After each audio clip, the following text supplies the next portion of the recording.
Jean de Léry. Histoire d'un voyage fait en la terre du Brésil.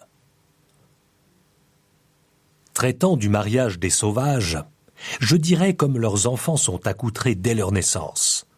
Mais pour l'égard des grandets au-dessus de 3 ou 4 ans, je prenais surtout grand plaisir de voir les petits garçons qu'ils nomment Konomimiri, lesquels, fessus, grassets et refaits qu'ils sont, beaucoup plus que ceux de par-deçà avec leurs poinçons d'os blancs dans leurs lèvres fendues, les cheveux tondus à leur mode et quelquefois le corps peinturé, ne faillaient jamais de venir en troupe dansant au-devant de nous quand ils nous voyaient arriver en leur village.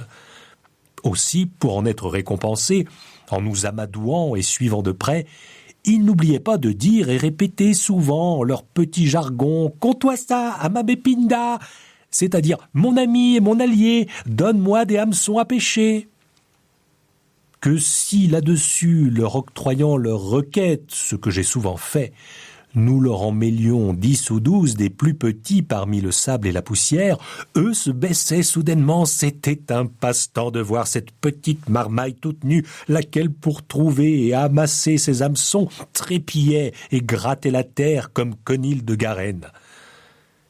Finalement, combien que durant environ 1 an que j'ai demeuré en ce pays-là, j'ai été si curieux de contempler les grands et les petits que m'étant avis que je les vois toujours devant mes yeux, j'en aurai à jamais l'idée et l'image en mon entendement.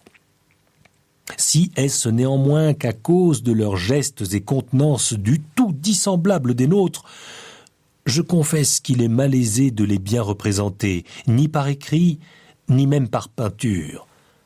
Par quoi, pour en avoir le plaisir, il les faut voir et visiter en leur pays. Jean de Léry.